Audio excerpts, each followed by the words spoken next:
Hello everyone, today we will do some elementary properties of a group. और जिसमें सबसे पहले प्रॉपर्टीज़ हम ये प्रूव करेंगे कि किसी भी ग्रुप में जो आइडेंटिटी एलिमेंट होता है वो हमेशा यूनिक होता है। तो चलिए हम ये प्रूव करते हैं। और सबसे पहले हम स्टेटमेंट हम देख लेते हैं। हम प्रूफ ये करेंगे in a group G there is only one identity element. तो अब हम इसका प्रूफ करते हैं। हमने ये जब एग्जांपल्स किए थे ग्रुप से रिलेटेड, तो हमने क्या किया था, कोई एक सेट हम लेते हैं, एक बाइनरी ऑपरेशन हमें गिवन होता है, तो हमने कुछ प्रॉपर्टीज़ देखी थी, जैसे कि एसोसिएटिव हो गया, आइडेंटिटी एलिमेंट, इन्वर्स हो गया। तो अगर वो सारी प्रॉपर्टी सेटिस्फाई होती थी तो वो सेट उस बाइनरी ऑपरेशन के रेस्पेक्ट में ग्रुप बनाता था। तो उसमें हमने बस ये दिखाया था कि उस ग्रुप के पास एक आइडेंटिटी एलिमेंट होता है, लेकिन हम ये कहना चाह रहे हैं कि वो आइडेंटिटी एलिमेंट जो होता है यूनिक होता है। बेसिकली जब हम एग्जांपल्स में करते हैं तो वहाँ पे हर एग्जांपल के आइडेंटिटी एलिमेंट अलग अलग तरह के होते हैं, कुछ अलग अलग प्रॉपर्टीज़ वो सेटिस्फाई करता है। ऑपरेशंस क्योंकि अलग अलग हो जाते हैं तो डिफ़िकल्ट हो जाता है ये चीज़ प्रूव करना एग्जांपल वाइज कि भाई वो आइडेंटिटी एलिमेंट यूनिक होगा। लेकिन अब हम क्या करेंगे, उसको जनरल प्रूव कर रहे हैं। आप ग्रुप चाहे कोई भी लो, उसमें जो आइडेंटिटी एलिमेंट है वो हमेशा यूनिक होता है।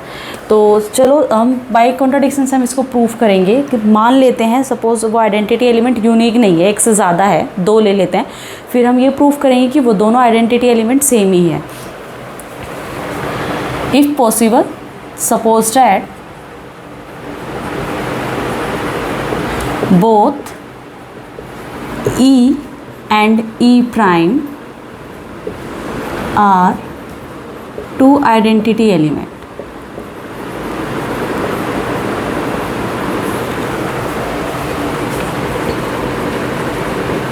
आइडेंटिटी एलिमेंट ऑफ जी, हमने क्या किया है, जी के दो आइडेंटिटी एलिमेंट मान लिए, एक तो ई और एक ई प्राइम। अब आइडेंटिटी एलिमेंट क्या कहता है, दस वी गेट आइडेंटिटी एलिमेंट कौन सी प्रॉपर्टी से सेटिस्फाई करता है। आइडेंटिटी एलिमेंट एक ऐसा एलिमेंट होता है, वो हर ग्रुप, कोई भी ग्रुप का एलिमेंट लो, आपको वही एलिमेंट अगर उस आइडेंटिटी एलिमेंट के साथ ऑपरेट करो तो आपको वही एलिमेंट वापस मिलता है। For all A belongs to G. In a similar way आप ई प्राइम भी आइडेंटिटी है तो ई प्राइम भी ये कंडीशन सेटिस्फाई करेगा, और आप ई भी आइडेंटिटी ले रहे हो तो ई भी वही प्रॉपर्टी सेटिस्फाई करेगा। Thus we get for all A belongs to G. तो ये हमें दो इक्वेशन है, इसको हम 1 और 2 मार्क कर लेते हैं। फर्स्ट में ई प्राइम आइडेंटिटी हम ले रहे हैं, सेकंड वाले कह रहा है कि ई आइडेंटिटी है। अब फर्स्ट इक्वेशन क्या कहती है, फर्स्ट ये कहती है आप जी का कोई भी एलिमेंट लो और आप उसको ई प्राइम के साथ ऑपरेट करोगे तो आपको ये रिलेशन मिलेगा। तो आप ए को ई प्राइम भी ई भी ले सकते हो, क्योंकि ई जो है वो जी का ही एलिमेंट है। बाय 1 से वी गेट, आप ए को ई ले रहे हो, E prime is same as E prime, E is same as E, where A जो एलिमेंट है आप उसको ई ले रहे हो। And by 2 we have, second equation में क्या करोगे, आप ए को अब ई प्राइम ले लो, तो we get e prime is same as E prime is same as E prime. जहां आप ए को ई प्राइम ले रहे हो, ए मैं ऐसे लिख देती हूँ। अब इन दोनों इक्वेशन को देखो, यहाँ पे है ई प्राइम और यहाँ पर भी है ई प्राइम। ई प्राइम किसके इक्वल है, ई के, और यहाँ पे ई प्राइम किसके इक्वल है, ई प्राइम के। लेकिन ये एलिमेंट तो दोनों जगह सेम है ना, ये और ये। Thus we get hence we have e prime is same as e which is same as E prime. तो जो हम दो एलिमेंट हम लेके चल रहे थे ई और ई प्राइम ग्रुप के आइडेंटिटी, वो दोनों एलिमेंट अलग नहीं है, वो दोनों एलिमेंट सेम ही है। इसका मतलब ये हुआ किसी भी ग्रुप में आइडेंटिटी एलिमेंट हमेशा यूनिक होता है। जैसे कि हमने प्रूव किया था set of integers under addition, हमने देखा था कि वो ग्रुप बनाता है, और इसकी आइडेंटिटी एलिमेंट हमने क्या देखा था, ज़ीरो। ज़ीरो के अलावा कोई और एलिमेंट आपको मिलेगा ही नहीं जो ग्रुप की आइडेंटिटी होगा। और हमने ये देखा था कि आर स्टार मतलब रियल नंबर्स में से अगर आप ज़ीरो निकाल दो, अंडर मल्टीप्लिकेशन ग्रुप बनाता है। और इसकी आइडेंटिटी हमने क्या देखा था, वो आइडेंटिटी एलिमेंट था 1। 1 के अलावा उसके पास कोई और आइडेंटिटी एलिमेंट हो ही नहीं सकता, क्योंकि आइडेंटिटी एलिमेंट हम देख चुके हैं कि वो यूनिक होता है। अगर हम लेते हैं set of all 2x2 matrices over real numbers, और हमने ये देखा था मैट्रिक्स एडिशन अगर आप ऑपरेशन लो तो वो एक ग्रुप बनाता है, और उसकी आइडेंटिटी क्या देखा था, 0 मैट्रिक्स होती है 2x2 की, और ये आइडेंटिटी एलिमेंट यूनिक होता है, इसके अलावा कोई और आइडेंटिटी एलिमेंट नहीं होगा। इन अ सिमिलर वे GL2R अगर हम लेते हैं, set of all 2x2 matrices, लेकिन इन्वर्टिबल मैट्रिसेस, मतलब जिनका डिटर्मिनेंट नॉन जीरो है, और अंडर मैट्रिक्स मल्टीप्लिकेशन वो ग्रुप बनाता है, और इसकी आइडेंटिटी हमने क्या देखी थी, वो होती है 1 0 0 1, और ये आइडेंटिटी एलिमेंट क्या होता है, यूनिक होता है। इसके अलावा कोई और इस ग्रुप में आपको एलिमेंट मिल ही नहीं सकता जो ग्रुप की आइडेंटिटी बनाएगा। तो ये तो हमने देखा था, आइडेंटिटी एलिमेंट किसी भी ग्रुप की यूनिक होती है। अब हम उसके बाद देखते हैं, अगर कोई ग्रुप हमें गिवन है तो उसमें राइट और लेफ़्ट कैंसिलेशन लॉ होल्ड करता है। अच्छा, एक्चुअली जो हम, क्योंकि रिजल्ट्स हैं किसी भी ग्रुप के लिए प्रूव कर रहे हैं, तो ऑपरेशन जो है वो कुछ भी हो सकता है, बाइनरी ऑपरेशन, तो वो ग्रुप के ऊपर डिपेंड करता है। तो यहाँ पे जी है, जब भी हम इसके कोई भी दो एलिमेंट को हम आपस में लिखेंगे, ऑपरेट करेंगे, सपोज जैसे ये हमने ग्रुप जी लिया था और इसके दो एलिमेंट हम ले रहे हैं, लेट ए और बी, अगर जी को दो एलिमेंट हमने फिक्स किए, तो अगर हम कहीं भी ए बी की हम बात करेंगे तो इसका मतलब ये है ए और बी के बीच में जो भी ऑपरेशन लग रहा है, डॉट है, स्टार है, जो भी है, वो जो ऑपरेशन होगा वो जी के ऊपर डिपेंड करता है, जो आपका जी गिवन होगा। तो यूजली हम क्या करते हैं, इस डॉट को हम लिखते ही नहीं है, हम क्या करते हैं, जस्ट ए बी लिख देते हैं।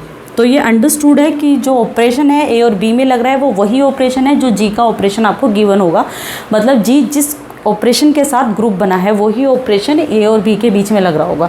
तो हम क्या करते हैं, किसी भी आप बुक में देखो स्टार्टिंग में तो हम हमेशा ये लिखते हैं A star B, A dot B हम ज़्यादा लिखते हैं, लेकिन जब हम हमें क्या होता है, हैबिट हो जाती है लिखने की, हमें पता है अगर हम इस ग्रुप के दो एलिमेंट को पिक कर रहे हैं और ए और बी हम ऑपरेट कर रहे हैं, तो ऑलरेडी हमें पता है कि इनके बीच में जो ऑपरेशन है वो वही ऑपरेशन है जो जी का ऑपरेशन है। तो हम उसको बार बार ऑपरेशन को लिखते नहीं है, हम जस्ट ए बी लिख देते हैं।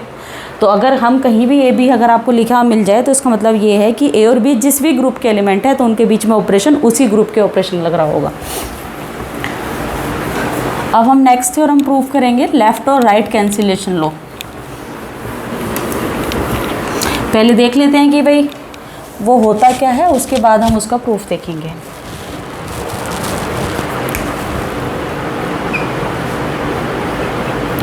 Left and right cancellation law.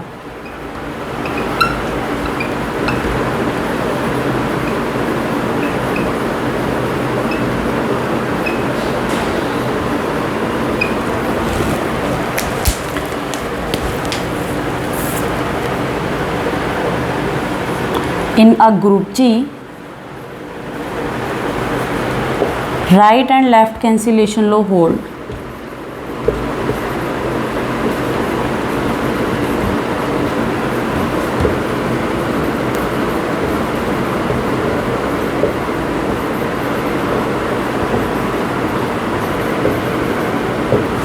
मतलब कि होता क्या है, वो होल्ड तो करते हैं लेकिन होता क्या operation, date is if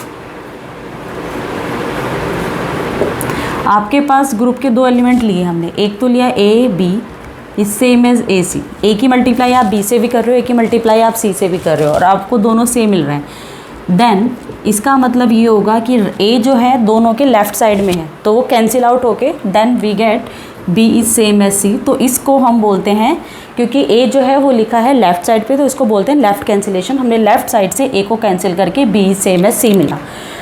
and if अगर ए लेफ्ट में ना आके ए राइट में आ जाए, that means B A is same as C A, then हम सी को राइट से ए को राइट से कैंसिल आउट करेंगे और we will get B is same as c, where a b c कोई भी जी के एलिमेंट हैं। तो ये हमारे लेफ्ट और राइट कैंसिलेशन लॉ होता है। अब हम इसका प्रूफ देखते हैं कि हम इसको प्रूफ कैसे करेंगे।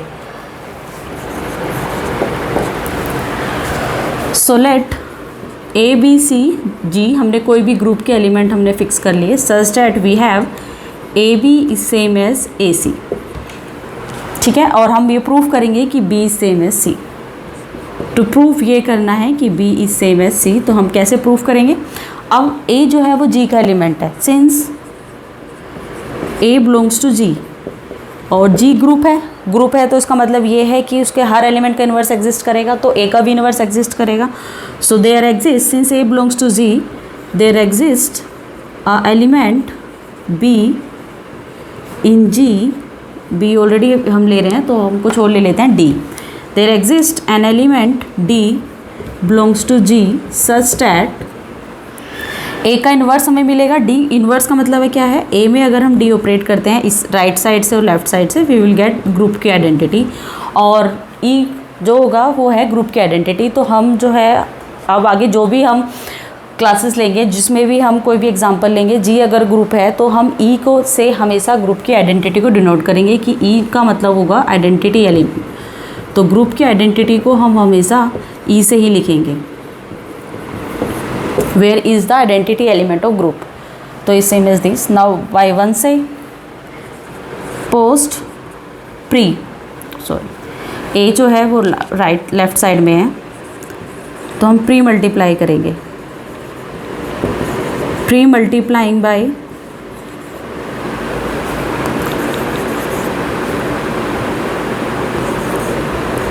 n1 वी गेट, हम क्या करेंगे डी को हम क्या करेंगे इस लेफ्ट साइड से ऑपरेट करेंगे, D A B is same as D A C. अब क्योंकि हम जी जो है ग्रुप है तो उसमें एसोसिएटिविटी लॉ होल्ड करता है। एसोसिएटिविटी लॉ क्या कहता है, this is same as D a. देखो एसोसिएटिविटी लॉ क्या कहता है, आप चाहे डी ए आपके पास 3 एलिमेंट्स थे डी ए बी, तो आप चाहे उसको ऐसे ऑपरेट करो, चाहे डी ए को पहले ऑपरेट करो फिर बी के साथ ऑपरेट करो, आपको सेम एलिमेंट मिलेगा, D A is same as C. अब ये जो सेकंड थी, सेकंड इक्वेशन क्या कहती है, D A is same as the E. E क्या है, ग्रुप की आइडेंटिटी। तो अब हम ये डी से वैल्यू पुट करेंगे, ये रीज़न यहाँ पे आएगा एसोसिएटिविटी से। अब डी ए की जगह हम यहाँ पे पुट कर देंगे E B is same as E C. अब ये वैल्यू कहाँ से आई, 2 से बाई 2। अब ई क्या है, ई है ग्रुप की आइडेंटिटी। अब ग्रुप की आइडेंटिटी को आप किसी के साथ भी मल्टीप्लाई करो, आपको वही एलिमेंट वापस मिलता है। This implies that B is same as C. इसका मतलब ए दोनों साइड लेफ्ट साइड से कैंसिल आउट हो गए, we will get B is same as C. In a similar way आप ये प्रूव कर सकते हो, जब B A is same as C A, तो आप अब की बार क्या करोगे, राइट साइड से आप डी को ऑपरेट करोगे, डी जो कि ए का इन्वर्स हम ले रहे हैं, तो वहाँ से फिर से आइडेंटिटी एलिमेंट बनेगा और we will get B same as C. तो किसी भी ग्रुप में लेफ्ट और राइट कैंसिलेशन लॉ होल्ड करता है। अब ये जो हमने प्रूव किया है रिजल्ट, इसके कॉन्सिक्वेंसेस क्या है। सबसे पहले पहला कॉन्सिक्वेंसेस हम ये देख लेते हैं, किसी भी जो हमने देखा था अगर ग्रुप फाइनाइट है तो हम क्या करते हैं, कभी कभी कायले टेबल बना लेते हैं। कोई सेट अगर हमें गिवन है, फाइनाइट सेट है और कोई बाइनरी ऑपरेशन उस सेट पे हमें दिया है और हमें चेक करना है कि वो कायले ग्रुप है या नहीं, या ऑलरेडी हमें गिवन भी है कि वो ग्रुप है, तो समटाइम्स उसकी जो हम कायले टेबल बना लेते हैं उससे हमें ईजिली दिख जाता है कि मतलब उसके ग्रुप के एलिमेंट्स के बीच में क्या रिलेशन है, वो किस तरह से ऑपरेट हो रहे हैं।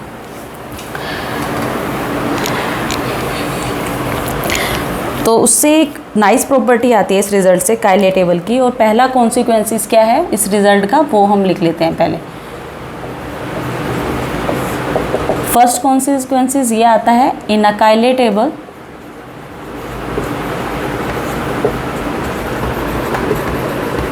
ऑफ अ ग्रुप जी, किसी भी ग्रुप जी की जब हम कायले टेबल बनाते हैं, एवरी ग्रुप एलिमेंट, कोई भी आप ग्रुप एलिमेंट की बात करो,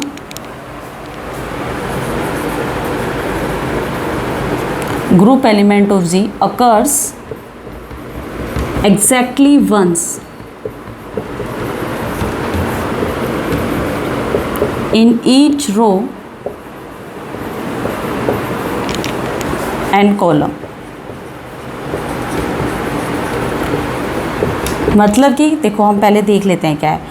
कायले टेबल जो बनाते हैं वो बनाते हैं यूजली हम जब हमारा ग्रुप फाइनाइट होता है ज़्यादा, तो ये इस तरह से हम बनाते हैं कायले टेबल। सपोज ग्रुप फाइनाइट है तो उसके अंदर फाइनाइट एलिमेंट्स होंगे, A1 A2 AN हमने एलिमेंट्स लिख लिए, तो हम फर्स्ट रो और फर्स्ट कॉलम में हम ग्रुप के एलिमेंट लिस्ट कर लेते हैं सारे के सारे, A1 से लेके AN। ग्रुप में हम ले लेते हैं set of elements A1 A2 और AN इसमें एलिमेंट है, तो उसके एलिमेंट्स को हम ऐसे फर्स्ट रो और फर्स्ट कॉलम में ऑपरेट कर लेते हैं। और ये हम यहाँ पे उसका ग्रुप का ऑपरेशन लिखते हैं। सपोज स्टार उसका ऑपरेशन गिवन है, फिर हम क्या करते हैं, इसकी सारी रोज़ को फिल करेंगे इसी तरह से और इसके सारे कॉलम्स को हम यहाँ पे फिल करते हैं। अब ये रिजल्ट ये कहता है, जैसे हम फर्स्ट रो ही ले रहे हैं, फर्स्ट रो में अब हम A1 से A1 मल्टीप्लाई करेंगे, यहाँ पे कुछ एलिमेंट आएगा, A1 की A2 से हम ऑपरेट करेंगे, कुछ एलिमेंट ऐसे आएगा, इसी तरह से सारे एलिमेंट हम फिल करेंगे, फिर लास्ट में A1 की AN से मल्टीप्लाई करेंगे और कुछ जो एलिमेंट आएगा उसको हम यहाँ पे लिखेंगे। अब हम ये कह रहे हैं कि इस रो में जितने भी एलिमेंट्स आएंगे, कितने एलिमेंट्स आएंगे, A1 A2, A1 के लिए एक एलिमेंट आएगा, A2 के लिए एक एलिमेंट आएगा, AN के टोटल n एलिमेंट्स आएंगे। तो हम ये कह रहे हैं कि जो n एलिमेंट्स आएंगे सारे के सारे डिस्टिंक्ट होंगे। क्योंकि क्यों होंगे, अब ये देखो, आप जब A1 की मल्टीप्लाई किसी भी एलिमेंट के साथ यहाँ करते हो, मान लो A2 और AN के साथ करी, तो आपको मिलेगा A1 A2 इस पोजीशन पे, और इस पोजीशन पे मिलेगा आपको A1 और AN। अब ये दो पोजीशन हमने ली और यहाँ पे A1 A2 आया एलिमेंट, यहाँ पे A1 AN। सपोज़ इन दो पोजीशन पे एलिमेंट आपका बराबर आ जाता है, तो अब आपने क्या किया था, लेफ्ट और राइट कैंसिलेशन लोग किसी भी ग्रुप में होल्ड करता है, तो लेफ्ट कैंसिलेशन से A1 cancel out, we will get A2 is same as AN। तो ये क्या कहता है लो ये कहता है अगर इस रो में कोई भी दो एलिमेंट बराबर आते हैं तो वो तभी हो सकते हैं जब आपने A1 की वो मल्टीप्लाई जो है ना सेम एलिमेंट के साथ करिए। अगर आप डिस्टिंक्ट एलिमेंट के साथ मल्टीप्लाई कर रहे हो अलग अलग एलिमेंट के साथ, तो आपको हमेशा रो में अलग ही एलिमेंट मिलेंगे। तो ऐसी ही सारी रो में अलग एलिमेंट्स आएंगे, ऐसी ही सारी कॉलम में अलग एलिमेंट्स आएंगे। तो ये हमारा फर्स्ट कॉन्सिक्वेंसेस था। सेकंड कॉन्सिक्वेंस जो है उस रिज़ल्ट का, मतलब कि राइट और लेफ़्ट कैंसिलेशन लॉ का, ये कहता है कि जो किसी भी ग्रुप में हर एलिमेंट का जो इन्वर्स एग्जिस्ट करता है वो यूनिक इन्वर्स हो। हमने ये देखा था किसी भी ग्रुप में, कोई भी आप ग्रुप लो तो ग्रुप जब ही बनता है जब उसमें हर एलिमेंट का इन्वर्स एग्जिस्ट करता है। और सेकंड कॉन्सिक्वेंसेस ये कहता है कि जो आइडेंटिटी वो इन्वर्स एलिमेंट एग्जिस्ट करता है वो यूनिक होता है। तो चलिए अब हम ये और हम इसको थ्योरम लिख लेते हैं, सेकंड कॉन्सिक्वेंस को, थ्योरम थर्ड, जो कि आज की थर्ड थ्योरम होगी। For a element b in a group G, कोई ग्रुप हम ले लेते हैं G और उसमें हमने एक एलिमेंट B ले लिया है, there exist an unique element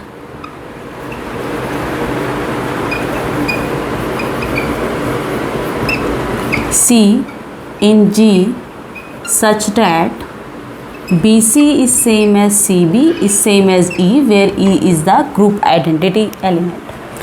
तो हम ये कह रहे हैं कि ग्रुप, किसी भी ग्रुप में हर एलिमेंट का इन्वर्स यूनिक होता है। तो हम ये प्रूव करेंगे कि B के लिए हमारे पास एक एलिमेंट C ही यूनिक होगा।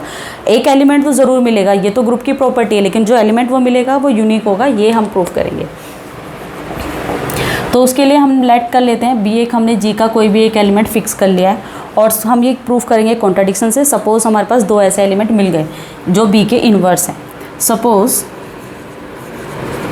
That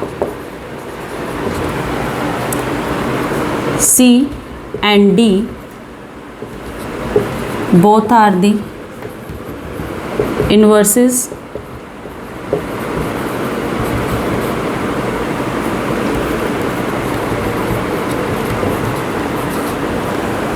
of B in G। तो हमने क्या करा कि हमने सपोज़ दो इन्वर्स मान लिए B के, एक C है और एक D है। तो इन्वर्स क्या कहता है, डेट इज़ इन्वर्स ये कहता है कि जब आप B को C के साथ ऑपरेट करोगे you will get the group की आइडेंटिटी। और इन अ सिमिलर वे आप जब D को B के साथ ऑपरेट करोगे तब भी आपको ग्रुप की आइडेंटिटी मिलेगी, क्योंकि आप दो इन्वर्स ले रहे हो। अब हमें प्रूफ क्या करना है कि C और D सेम है, मतलब जो इन्वर्स एलिमेंट आपको मिल रहा है वो एक ही एलिमेंट है, यूनिक है। तो आप कैसे प्रूफ करोगे, हमने पहले B ले लिया, B तो का इन्वर्स C और D है, तो हम C ले लेते हैं। और आपको पता है किसी भी एलिमेंट के साथ जब आप उस आइडेंटिटी एलिमेंट की मल्टीप्लाई करते हो तो आपको वही एलिमेंट वापस मिलता है। तो आप C को ऐसे लिख सकते हो, C सेम है CE। अब यहाँ पे आइडेंटिटी की वैल्यू क्या है वो यहाँ पे पुट कर देते हैं। आइडेंटिटी का एलिमेंट है DB, तो हमने यहाँ पे ये DB पुट कर दिया।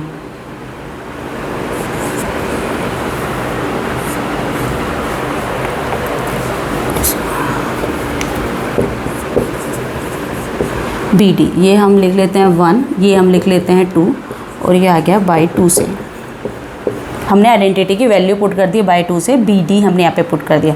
और ग्रुप में एसोसिएटिविटी लो होल्ड करता है तो इसको हम इस तरह से लिख सकते हैं, डी को हम बाद में लिखेंगे। अब सी बी अगर हम देखें बाय 1 से सी बी सेम एज ई, तो यहाँ पे आ जाएगा ई डी और ई क्योंकि आइडेंटिटी एलिमेंट है, यहाँ पे हम रीज़न लिख देते हैं एसोसिएटिविटी। और ये हमने कहाँ से वैल्यू पुट करी, ये हमने पुट करी है बाय 1 से, और ई जो है ग्रुप की आइडेंटिटी है, आप किसी के साथ मल्टीप्लाई करोगे आपको वही एलिमेंट वापस मिल जाएगा। और हमने सी लिया था और हमने ये प्रूफ कर दिया C same as D, hence every element has unique inverse. तो हर एलिमेंट का इन्वर्स होता है, यूनिक करता है। आई होप आज की क्लास आपको समझ आई होगी। इन केस आपको कोई भी डाउट अगर होता है तो आप मुझे कमेंट बॉक्स में कमेंट करके बता सकते हैं। Thank you.